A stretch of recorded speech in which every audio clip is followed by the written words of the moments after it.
கிளைச்சபையின் சீடனாக இருந்து வருகின்ற அத்தகைய ஆயுதம் ஏந்திய பரசு நிலை ஏந்திய நாமத்தை ஏந்தி வந்து அற்புதமாக அத்தகைய மழலை நிலை கொண்டு அகத்தியத்தை கொஞ்சி நிற்கின்ற சீடர்களின் வரிசையிலே இருக்கின்ற அத்தகைய ராமை பரசுராமை அற்புதமாக வரவேற்று அவர் திருவாயிலே இருந்து வருகின்ற நன்றி உரைகள் என்பது இன்றைய தருணத்திலே எனக்கு கொடுக்கப்பட்ட அரிய வாய்ப்புக்கு அகத்திய பெருமானுக்கு நன்றி தெரிவித்துக் கொள்கிறேன். அற்புதமாக அந்த அகத்திய சொரூபத்தை தாங்கி இங்கிருந்து அங்கு எடுத்து சென்றதற்கும் சபை உள்ளிருந்து அந்த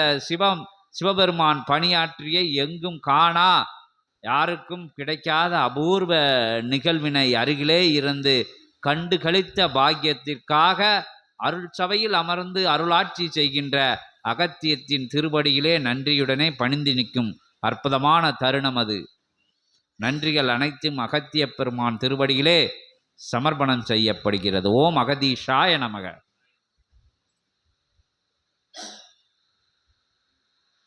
காலனை காலால் உதைத்த அற்புத திருச்செந்தில் ஆண்டவன் அமர்ந்து அரசாளும் இச்சபையில்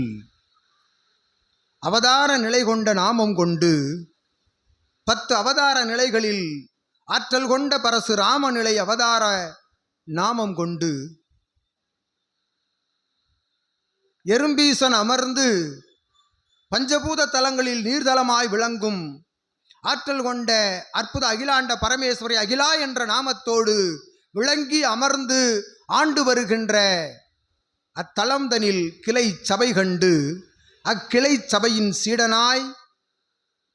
பிரபஞ்ச சிவமகா அகத்திய வாழை சித்த சபையினுடைய சித்தனுடைய முதன்மை சீடனாய் அகதீஷாய நமக அகதீஷாய நமக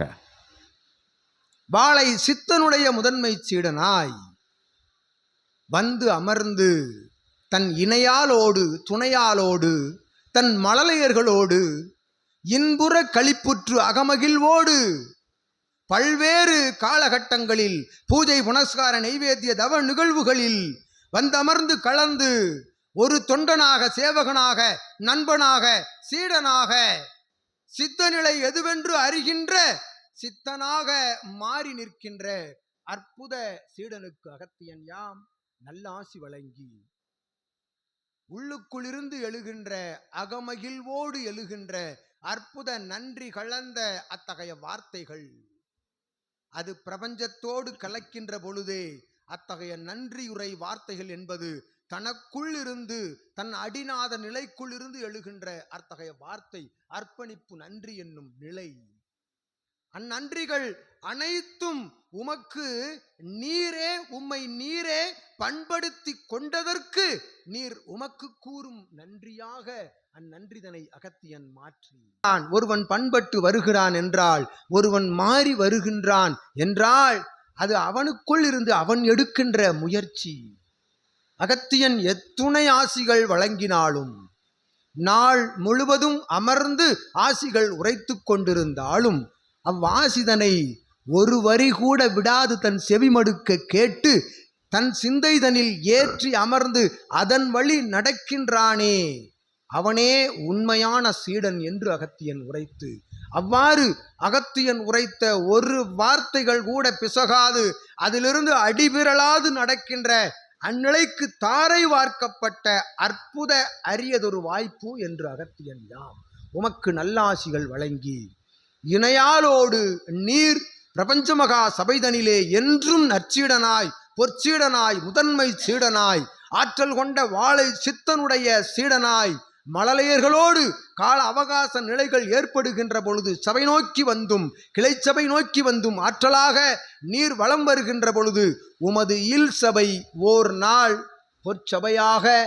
மாறி நிற்கும் நிலைதனை நீர் அடைவாய் பெருவாய் சுட்சமத்தில் என்று அகத்தியன் நல்லாசி வழங்கி பயண நிலைகளில் கவனமுடன் சகடைகளை இயக்கி ஆற்றலாய் நடந்து செல்கின்ற பொழுதும் ஆற்றலாக கவனமுடன் சென்று பிரபஞ்ச மகாசபையினை தன் சிந்தைதனில் ஏற்றி அகத்திய நாமத்தினை உள்ளுக்குள் வைத்து வலம் வருகின்ற பொழுது ஆற்றல் ஆற்றல் பன்மடங்கு ஆற்றல் தனை யாம் உமக்கு தாரை வார்த்து சபையிலிருந்து நல்லாசிகள் இயல்பு கொடிமர பதாகையின் மூலமாக உமக்கு வழங்கி அமர்ந்திருக்கின்றோம் யாம். ஓம் அகதீஷாய நமக. ஓம் அகதீஷாய நமக. ஓம் அகதீஷாய நமக.